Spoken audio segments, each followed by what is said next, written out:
आगे रुक करेंगे मध्य प्रदेश का, जहां राजधानी भोपाल से हमारे सहयोगी प्रिंस गुप्ता जुड़ चुके हैं।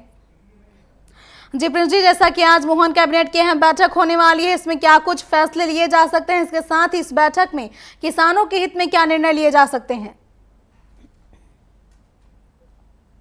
जी बिल्कुल, आज मोहन कैबिनेट की अहम और महत्वपूर्ण बैठक है, जिसमें सबसे पहले और खास तौर से अगर मैं बताऊं तो जो सबसे बड़ा निर्णय है होगा वो पेंशनर्स को लेकर होगा। 2% जी महंगाई भत्ता आज पेंशनर के खाते में जुड़ने का निर्णय लिया जा सकता है, उनको मिलने का निर्णय लिया जा सकता है। चूंकि छत्तीसगढ़ राज्य के पेंशनर भी मध्य प्रदेश के पेंशनर के साथ जुड़े हुए हैं, तो स्वाभाविक है कि छत्तीसगढ़ सरकार की तरफ से जब मंजूरी मिली है तो आज कैबिनेट उस मामले में बात कर महंगाई भत्ता 2% बढ़ा सकती है। एक बड़ी खबर ये है आज मध्य प्रदेश की कैबिनेट से आने वाली। और दूसरी खबर है किसानों को लेकर, जी जो खास तौर से सोयाबीन खरीदी को लेकर, उसको लेकर तमाम जो निर्णय है वो कैबिनेट लेगी। और निश्चित तौर पर कहीं ना कहीं जो मुआवजा राशि है वो भी बांटने की बात चल रही थी, वो भी बढ़ना शुरू हो गया है।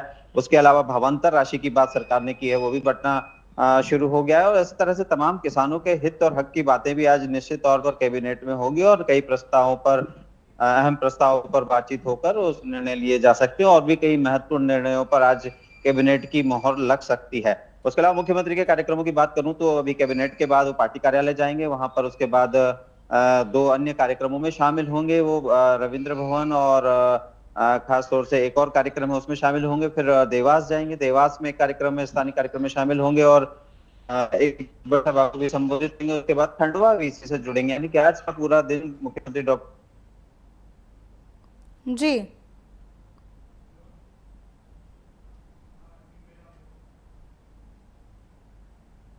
मुख्यमंत्री डॉक्टर मोहन यादव ने और सरकार ने अनाउंस किया है कि उद्योग और रोजगार वर्ष के तौर पर मनाया जाएगा। तो 59वां स्थापना दिवस भी है मध्य प्रदेश का 1 नवंबर को। तो उसकी तमाम थीम जो है वो उद्योग और रोजगार पर आधारित होगी और तमाम तरह की प्रदर्शनियां हैं, कार्यक्रम है मध्य प्रदेश के, खास तौर से औद्योगिक और रोजगार से जुड़े हुए होंगे और स्टार्टअप से जुड़े होंगे। और पूरे जितने भी जिले हैं मध्य प्रदेश के, उन सब जिलों में इस तरह के कार्यक्रम आयोजित किए जाएंगे स्थापना वर्ष को लेकर।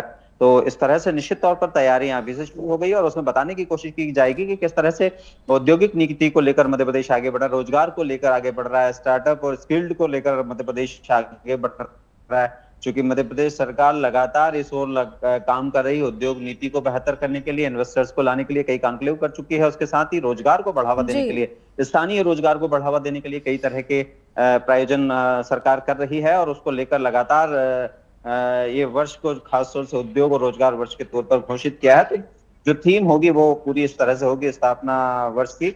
उसके अलावा मैं अगली खबर की ओर ले चलूं तो त्योहारों का और खास तौर से खाने और पटाखों की दुकानों के लिए खास तौर से एडवाइजरी जारी की गई है।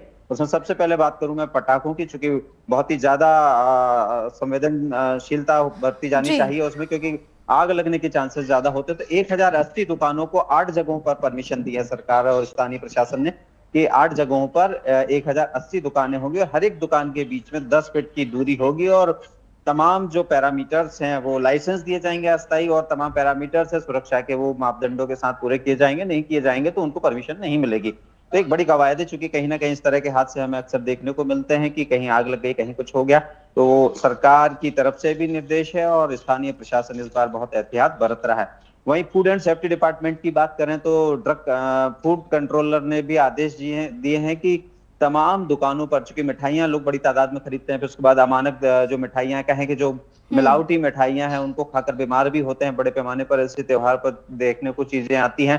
तो इस बार फूड कंट्रोलर ने भी तमाम ताकीद दी है और अभी से टीमें गठित करके हर एक रेस्टोरेंट, होटल और तमाम जगहों पर चेकिंग शुरू कर दी है।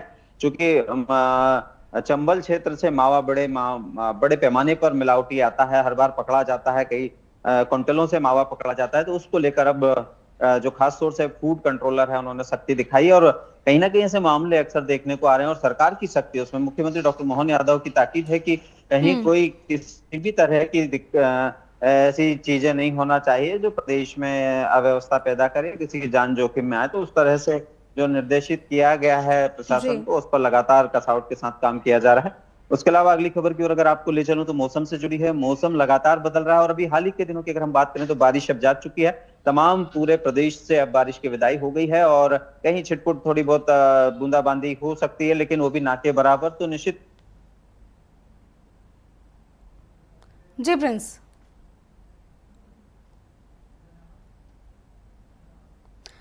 जी प्रिंस, तमाम जानकारी क्लब का धन्यवाद।